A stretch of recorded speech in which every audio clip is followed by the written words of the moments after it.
In this exchange, we see a clash between conservative pundit Lisa Boothe and Democrat political operative Richard Goldstein. Goodstein, a former Bill and Hillary Clinton advisor, ranks near the top on our list as absolutely one of the most obnoxious talking heads out there. He never lets an opportunity to demean and browbeat pass by, and has a habit of using the race card, whether it applies to the issue at hand or not. Lisa Boothe is cute, gregarious and full of smiles. Perhaps he thought he has an easy kill. What could go wrong? Lisa took Richard's head off and handed it back to him with a pink ribbon. Watch this and I think you will agree she crushed him in no uncertain terms.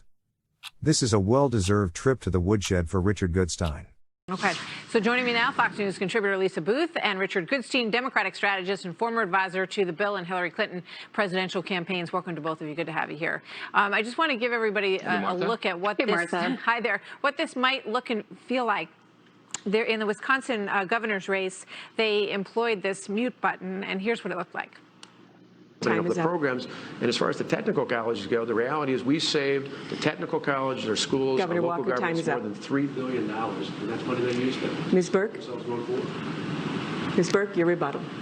Oh my gosh, that's terrible, Richard.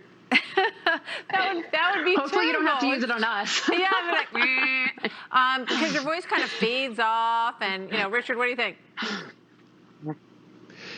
I don't know why Joe Biden would want to change the rules of the debate that, according to all the scientific polls, he won handily.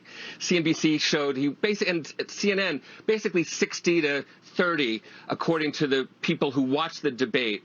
So, look, the reason that Joe Biden is not going to duck debates and he's not going to want to change the rules is a couple. One, he knows that Donald Trump won't abide by the rules. We saw that in bold relief. Frank Luntz, as you know, did a focus group with people who were undecided, who referred to Donald Trump as unhinged, arrogant, a bully, chaotic, and un-American. And the terms they used for Joe Biden were actually rather positive. And the one poll that's come out since that debate has Biden up 13 points. Why in the world he'd want to change the rules, I have no idea. So you think he's going to want to stick with the same thing? I mean, the dynamic, I just doubt, Lisa, that the dynamic will ever be the way that it was the other night.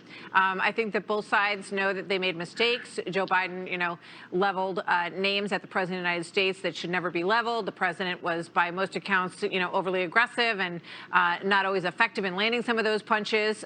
What should change, and should there be a mute button?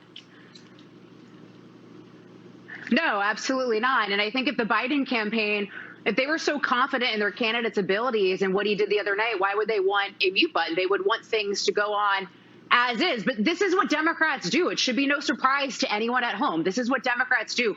When they lose, they try to change the rules of the game. This is what they did in 2016 when they lost the presidential race. They called for the abolishment of the Electoral College. They called for faithless electors. This is what they're doing now with the Supreme Court and calling for court packing because they didn't win the Senate in the 2018 election. If I'm Joe Biden, I'm happy with what happened the other night because he didn't have to answer to his lies about his support for the Green New Deal. He didn't have to answer to the fact that his corrupt son took $3.5 million from a Russian oligarch. And Joe Biden knew about his son's overseas business dealings, but lied to the American people last year. And he also didn't have to take a stance on an incredibly important issue to the American people, which is court packing. So if I'm Joe Biden, he actually didn't get pressed on many hard things at all. So he should be happy with the way things went. There was one question. There was one question that Donald Trump didn't answer, which is why do you not disavow white supremacists, which every Republican senator said was shameful the next day?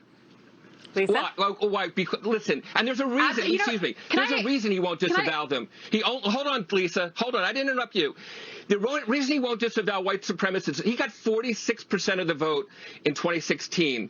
Not every Trump voter was a racist, but every racist was a Trump voter, and he can't afford to lose them. That's why he won't disavow them. It's clear. Come on. It's give me a break. Lisa, go ahead. Well, Martha, can I please? I have to. Wait, Richard, I need a mute button for Richard. Okay, Lisa, go ahead. You had your moment. Go ahead, Lisa. Yeah, you need a mute button for Richard. Well, first of all, I respect Chris Wallace, but his question to President Trump about the very fine people is a fallacy and a lie that unfortunately shouldn't have been repeated in the line of a question. Secondly, President Trump has denounced white supremacy more than probably any other human being in the history of this country.